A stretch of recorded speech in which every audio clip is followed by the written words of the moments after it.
Electro's this guy who wants electricity. He survives on electric pulses to exist. So what better place, what more terrifying place to put him in than Times Square? 4, 5, 6. Trying to destroy Times Square, as accommodating as New York was, they really were not prepared for us to do the kind of damage that we needed to do.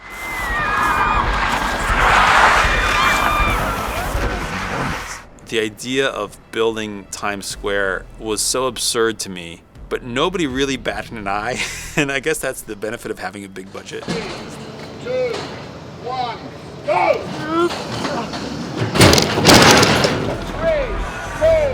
1! This is the undermask that goes underneath the suit. It basically smooths out the face, takes away any contours.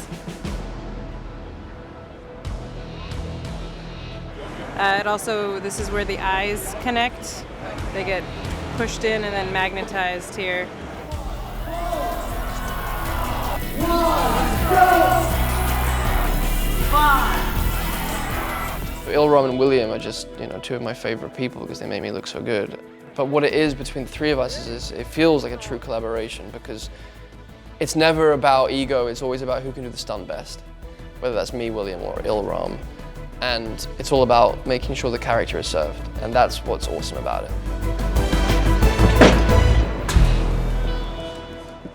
We built a 150-foot segment or a run or a little runway that we used over and over again throughout the sequence to shoot all the practical elements. It's like designing a ballet. I mean, that sounds ridiculous to say, but there's a confrontation of really unique abilities. This guy, Electro, who can jump through space and reappear and dematerialize, and having Spider-Man having to fight that.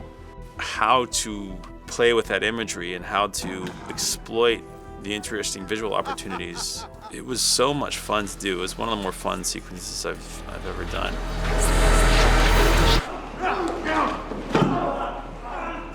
The clock tower sequence came about. It was one of the first things we talked about because we knew what had to happen there, what had to transpire. It's a really tedious kind of thing, but then when you cut it together, it feels rapid. So there's that sort of tedium that preceded what we all knew was going to be the most important scene of the movie, which is Gwen's death and Peter's realization of what had happened. I wanted the last moment to be an embodiment of the theme, or this idea that you can't stop time. Andrew, not having seen Emma for several days, walking in and discovering that moment without rehearsal, only surrendering to that moment as an actor, and I think it allowed him to reach a depth of performance that is very difficult to achieve, and it feels real. No, please, please.